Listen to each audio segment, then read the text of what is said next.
to Spring Papers, where I share relaxing plan with me videos, practical and actionable life hacks to make your life easier and become the best version of yourself, and content creation and other app-related tutorials.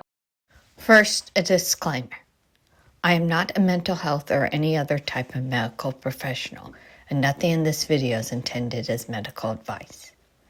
This video is simply made by someone who has ADHD and has studied it a lot because, hello, hyperfocus, and is sharing suggestions that may or may not work for others with ADHD. I can remember the names of all the people in one of my auntie's families, except one of her nieces. I am pretty sure that one of my friends told me they are on the autism spectrum, except I'm not 100% sure, and it's a rather awkward question to ask.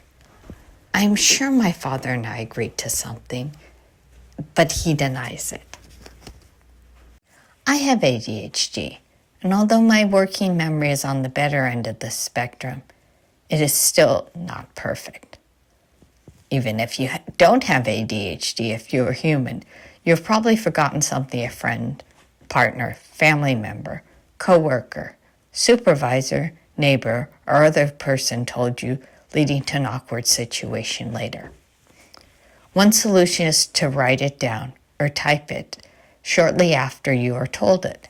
This is great for things like don't ask Maria about her sister, never discuss politics with Uncle Bob, or make sure that the boss always has a glass of sparkling water before an important meeting.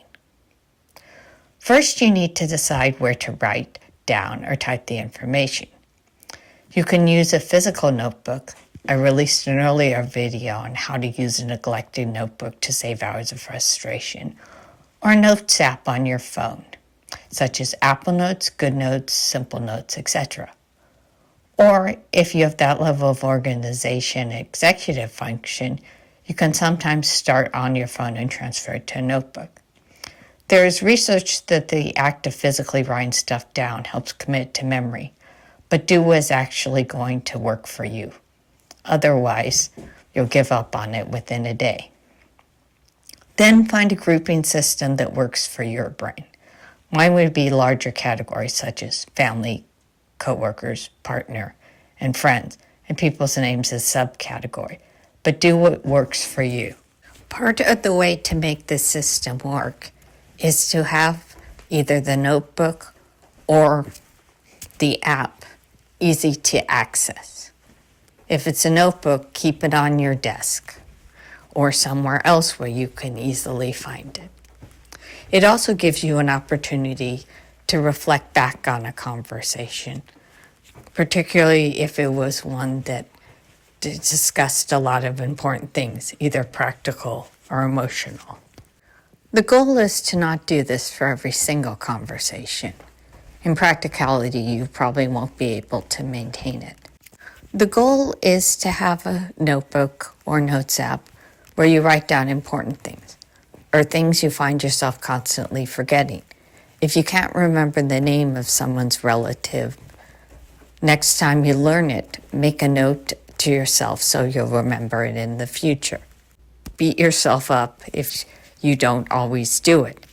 This is simply a way to help solve a problem. If you can't maintain this in the long term, that is okay too. Not every strategy works for everyone. Try to think of a strategy that will work for you. If you enjoyed this video and found it useful, consider liking and subscribing. Always remember that you as a person matter.